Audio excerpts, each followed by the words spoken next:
Moment of silence for the champions, for those who make going hard a lifestyle. Never wait for nothing, gotta get it right now. What's up, Packer fans? Welcome back to Cheesehead Talk. It's your boy Tramel, coming back with another video. And we have some great news. Jordy Nelson will be returning to Green Bay to sign a one-day contract with the Green Bay Packers. He will be returning to Green Bay and retiring as a Green Bay Packer. It's great to see him come back. I'm glad he's retiring as a Packer, and he's coming back home. Home sweet home, where he belongs. And like I said, I'm glad to see him return and retire as a Green Bay Packer. He had such a great career here in Green Bay. He's one of my favorite Green Bay Packer players ever, and he's one of the best Packer receivers to ever play.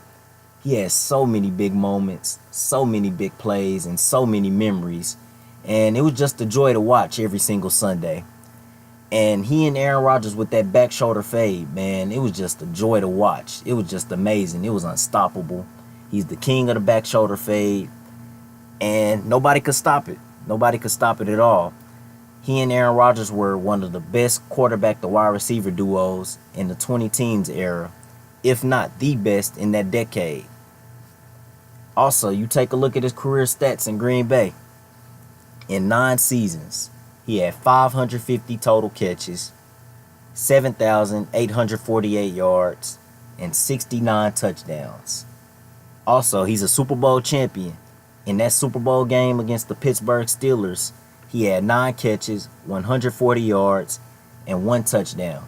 He played a huge role in that Super Bowl victory, and he's one of the main reasons why we had a Super Bowl ring that season. Also, he was a Pro Bowler in the 2014 season, and he had 4 seasons where he had 1,000 plus yards. His very first year with 1,000 plus yards came in 2011 when the Green Bay Packers were a historically great offense, averaging 35 plus points a game. In that year, Jordy Nelson had 68 catches, 1,263 yards, and a career high 15 touchdowns.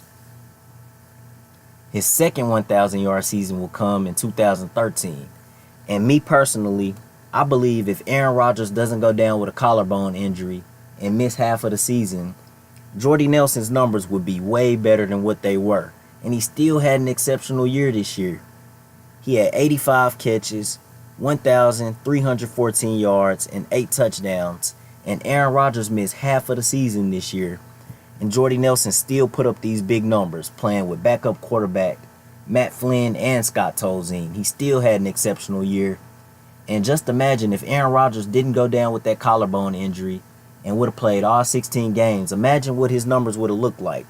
I believe this would have been Jordy Nelson's career year, his career best year. But the following season, 2014, that would be his third 1,000-yard season. And that was his career best year.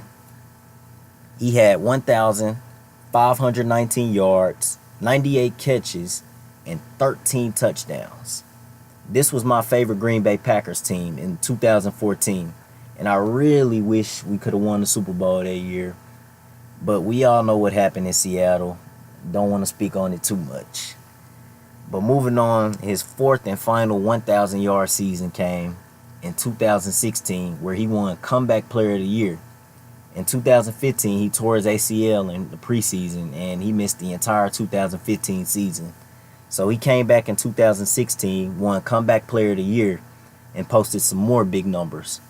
97 catches, 1,257 yards, and 14 touchdowns. Jordy Nelson was exceptional here in Green Bay, but it didn't end very well. In 2017, he showed some signs of declining and aging.